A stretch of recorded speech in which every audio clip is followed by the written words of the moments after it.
Bom dia, pessoal, tudo bem? Hoje eu estou aqui para tirar mais algumas dúvidas de vocês sobre as perguntas que vocês me fazem no canal sobre o direito previdenciário. Tá? Eu faço esse vídeo de perguntas e respostas. Esse vídeo tem recebido um bom acolhimento de vocês, né, o público. Então eu trago mais algumas respostas a perguntas feitas aqui no canal. Se você tem interesse nesse tema, fica no vídeo.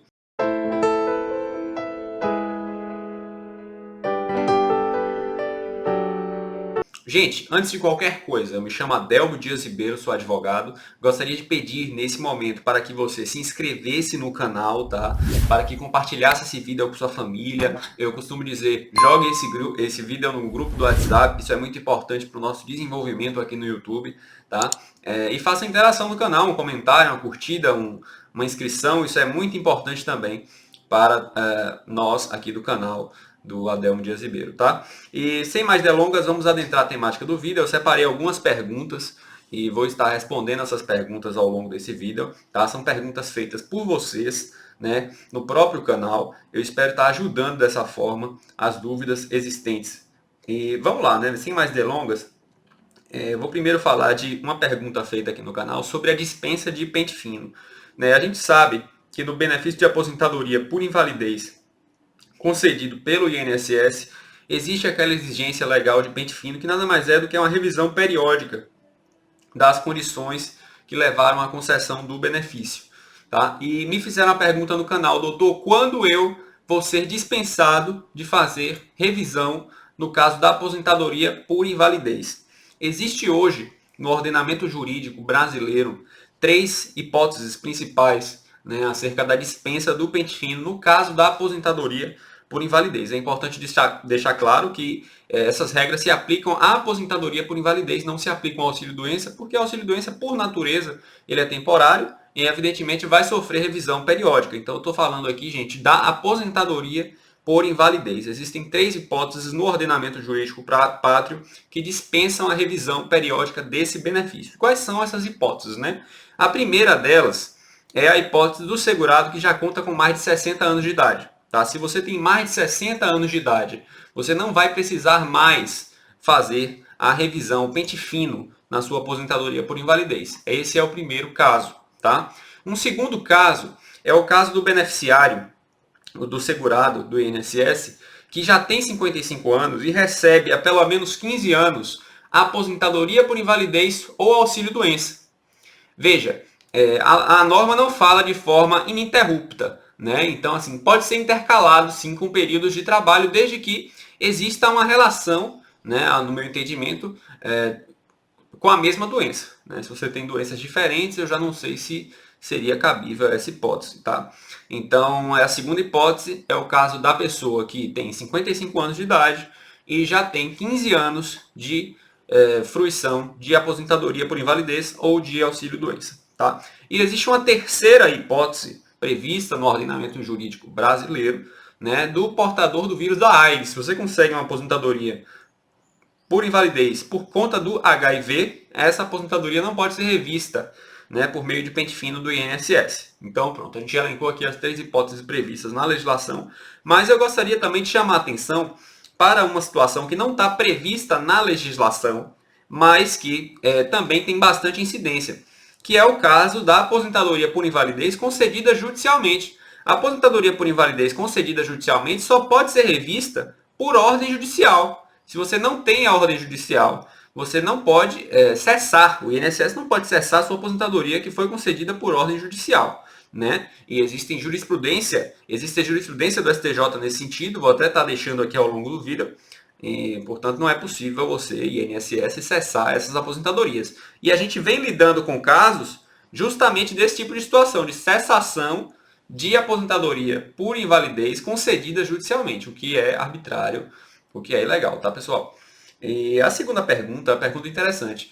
Quanto tempo vai levar, doutor, para o meu RPV ser expedido, uma vez que o INSS recorreu para o STJ?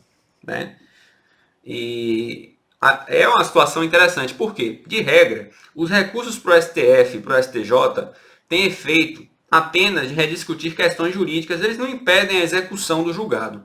Né? Mas no caso da Fazenda Pública, né, como existe a defesa da supremacia do interesse público, os juízes, de uma forma geral na justiça, seguram a execução daquela sentença para depois do julgamento do recurso pelo STF, pelo STJ. E esse julgamento nem sempre acontece de uma forma rápida, né? Sobre essa pergunta, eu realmente não saberia dizer quanto tempo vai levar para o STF, para o STJ, né, avaliar o seu recurso, né? Não é algo que seja previsível, não é algo que esteja dentro da zona de controle do advogado. Cabe ao advogado, nesse tipo de situação, no meu entendimento, pedir a execução no próprio processo, né? E alegando isso, que o recurso apenas discute questões jurídicas e que não impede a execução. Mas existe sim uma grande leva de magistrados que impede essa execução antes do julgamento do recurso por conta da defesa do interesse público, né? Então essa pergunta eu vou ter que deixar um pouco em branco, tá, pessoal? E vamos continuar. Uma pessoa perguntou se ao recusar o acordo ela perde o direito ao benefício, né? Eu fiz um último vídeo falando do acordo do INSS, que depois da perícia por incapacidade, se a perícia for favorável, geralmente o INSS é intimado pelo juiz para se manifestar sobre a apresentação de proposta de acordo. Eu fiz essa explicação no último vídeo, né? Mas não falei muito sobre os efeitos de você negar uma proposta de acordo. E a pessoa me perguntou, doutor, a implantação continua a acontecer mesmo se eu negar a proposta de acordo? E aqui você tem que ter bastante cuidado e atenção. Por quê? Se você nega a proposta de acordo, você não vai ter prejuízo no que toca ao seu direito. Seu caso vai ser analisado pelo magistrado. Mas a implantação não vai acontecer mais automaticamente como aconteceria caso você aceitasse o acordo, né? Você vai depender de um ato judicial chamado sentença, né, que vai analisar a concessão de tutela provisória em sua sentença, né? Então você vai aguardar a sentença, a expectativa é que em 2, 3, 4 meses você tenha a sentença. Ou seja, quando você não aceita o acordo do INSS, você demora um pouco mais para ter a implantação do seu benefício. É claro, se seu caso for julgado procedente, né? Estou considerando aqui que vai ser julgado procedente. Você vai ter uma demora um pouco maior para a implantação do seu benefício. E, evidentemente, você não vai ter prejuízo, caso o seu caso seja julgado procedente, no recebimento dos retroativos. Você vai receber também, só que vai demorar mais. Por quê? O INSS costuma recorrer para o segundo grau, né? E você vai ter que aguardar a apreciação do seu recurso. Ou seja, o seu recurso vai ter que ser apreciado no segundo grau para depois, caso não seja apresentado o recurso para o STJ, para o STF, você possa executar, portanto, a sua sentença. Então, existe uma demora um pouco maior, mas o seu direito, enquanto segurado do INSS, não vai ser prejudicado, tá? É importante tirar essa dúvida, é uma dúvida feita aqui por um seguidor do canal. E vamos aqui. Doutor, a pergunta do Michel Madger. Doutor, sofri um acidente de moto em 2003, era menor de idade na época, e com o acidente tive ruptura de tendões do movimento de pé e paralisação permanente dos dedos dos pés e das mãos. Dos dedos dos pés. Já trabalhei em várias funções. Hoje sou concursado como motorista de ônibus escolar. Sinto muita dor na perna. Posso dar entrada no auxílio acidente? Vamos lá.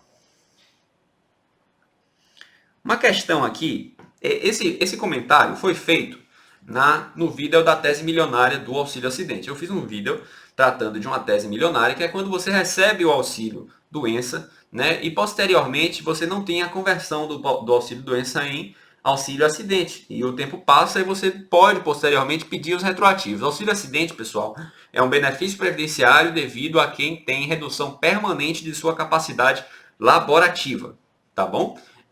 E o que é que eu gostaria de dizer para o Michel aqui? Michel, é importante você avaliar se você era segurado quando você sofreu o acidente, né, para você poder pedir o benefício de auxílio acidente. Se você trabalhava na época, fazia contribuições para o INSS por ocasião do acidente, né, porque os fatos vão ser interpretados à luz do momento do acontecimento do evento, tá? E se você recebeu o auxílio-doença, e esse auxílio-doença, na época, você trabalhava e recebeu o auxílio-doença, e o auxílio-doença não foi convertido em auxílio-acidente, você pode sim pedir o retroativo, né, de todo o período desde então. Então, fica atento a essas variáveis. Evidentemente, se você não trabalhava, você não tinha relação com o INSS, você não tem benefício a pedir por conta disso, né? Você, na verdade, não tinha nenhum vínculo com o INSS, você poderia, no máximo, pedir um benefício de prestação continuada, caso fosse integrante de família de baixa renda,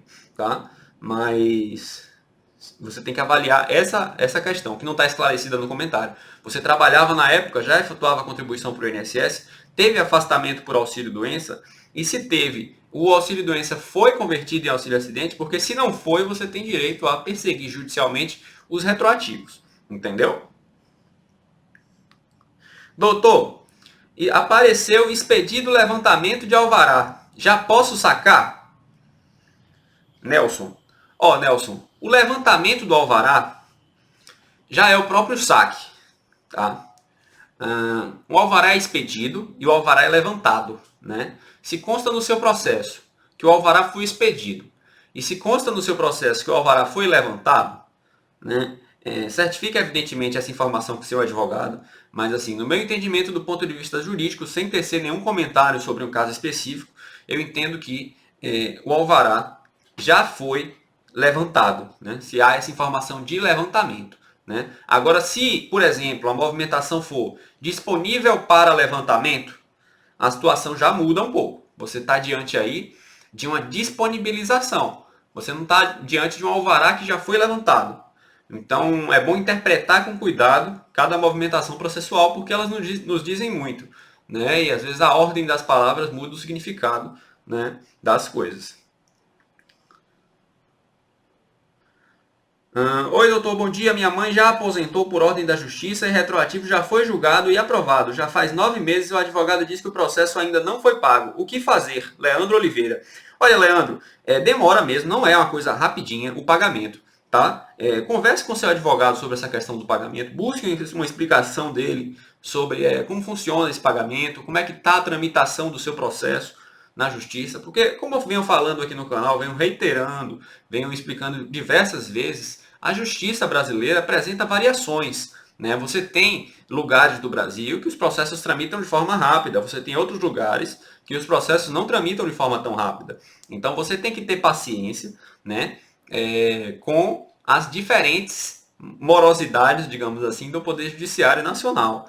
Né? O Poder Judiciário do Brasil que é essencialmente moroso. Né? Então, assim, é normal demorar um pouco. Né? Demorar demais não é normal. Né? O advogado tem mecanismos que ele pode se valer para fazer com que a ação tramite de uma forma mais célere, tá? Mas a demora em si não é um absurdo no Brasil, porque o Poder Judiciário é moroso, principalmente quando nós tratamos aí da região norte, região nordeste do país, que, ressalvadas algumas exceções, enfrentam uma precariedade na prestação jurisdicional, apesar de todo o esforço e empenho dos servidores. Né? A gente tem um déficit de quadro. Por exemplo, eu estou gravando esse vídeo aqui hoje de Salvador, na Bahia.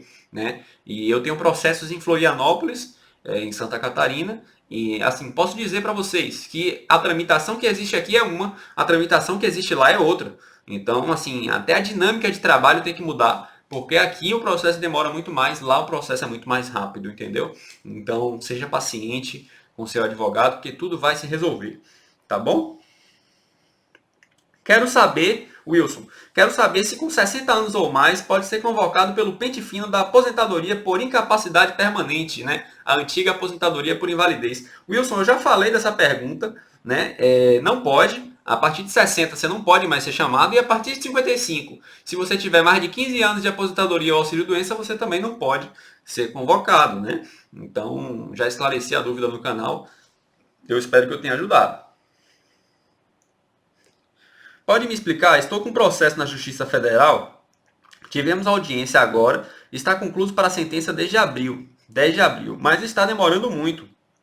Em 1 ano e 3 meses faço 65. Seria saber se quando eu faço 65 posso dar entrada e abandonar esse processo. Olha, eu recomendo, Luiz, que você converse a situação com seu advogado. Porque quando você entra com ação judicial, você discute não apenas o presente e o futuro, mas você também discute o passado.